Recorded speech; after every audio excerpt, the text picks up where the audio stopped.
by the age of 40. I had no doubt that she'd do it. "I'm detoxing," she explained, rattling the bottle of vitamins under my nose, "because I love myself." "And I said, with my mouth full of sandwich, "love fish fingers." Actually, I agreed with her. Food is about love. To cook for someone is to show them how much you care. My problem was that I'd lost that loving feeling, or, more accurately, that loving someone.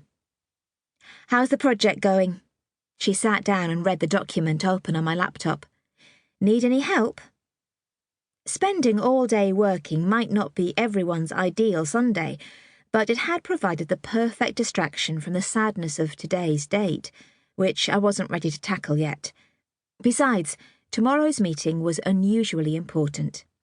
"I think I'm there," I said proudly, removing the elastic band from my wavy brown hair. I ruffled my fingers through it, wishing for the umpteenth time it was as dark and glossy as hers. "I've got an amazing idea for improving customer loyalty, the 1-2-3 plan. Instead of incentivizing purely new customers, this is about giving existing customers reasons to stay with us for a minimum of 3 years. I've come up with loads of benefits." "Sounds great," Rosie said, stretching her face, a gesture I recognised as stifling a yawn. "It is, honestly," I protested. Even Liam thought it was good. Better than his will be, he reckons. "You've shown Liam?" Her mouth gaped. "Have I taught you nothing about office tactics?" I gave her my "oh ye of little faith" look. Of course I have. I wanted his opinion. My boyfriend of 6 months, Liam, was also my colleague in the marketing department of Solomon Insurance in Nottingham. We shared an office, which had worked out just fine so far. Not only did we manage to indulge in the occasional illicit snog at the far end of the office, but we helped each other out with problems and pooled our best ideas for the good of the company. Admittedly, most of the ideas came from me, but he was good at other things like persuasion and flattery. And if you'd ever tried getting extra printer paper from our office manager, you'd know just how important those skills are. Rosie lowered her head to the table and groaned. "Oh, Verity.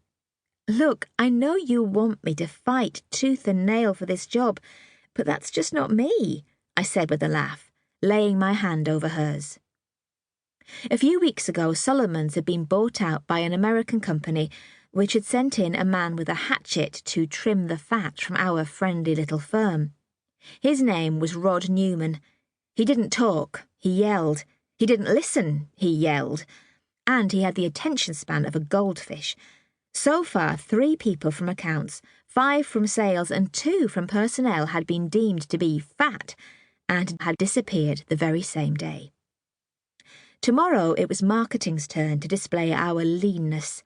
Liam and I had each been asked to present a plan to improve profits, and we'd been warned that ruthless Rod would give one of us the heave-ho based on our performance, and the other would be promoted. I'd questioned Liam about his plan, but he'd scratched his head and said he was still working on it. He always did fly by the seat of his pants. I didn't dare tell Rosie I'd offered to help him pull his pitch together. If I got the job, fine. If he got it, also fine. These days, I just couldn't get worked up about things. Que sera, sera, as Doris Day would say. She lifted her head and gazed at me fiercely. "You are the better candidate, Verity Bloom. Make it happen. Make that job yours." Yeah. She sighed and strode into the living room, and seconds later I heard her boinging about to her celebrity fitness DVD. I cleared away my plate and closed the laptop.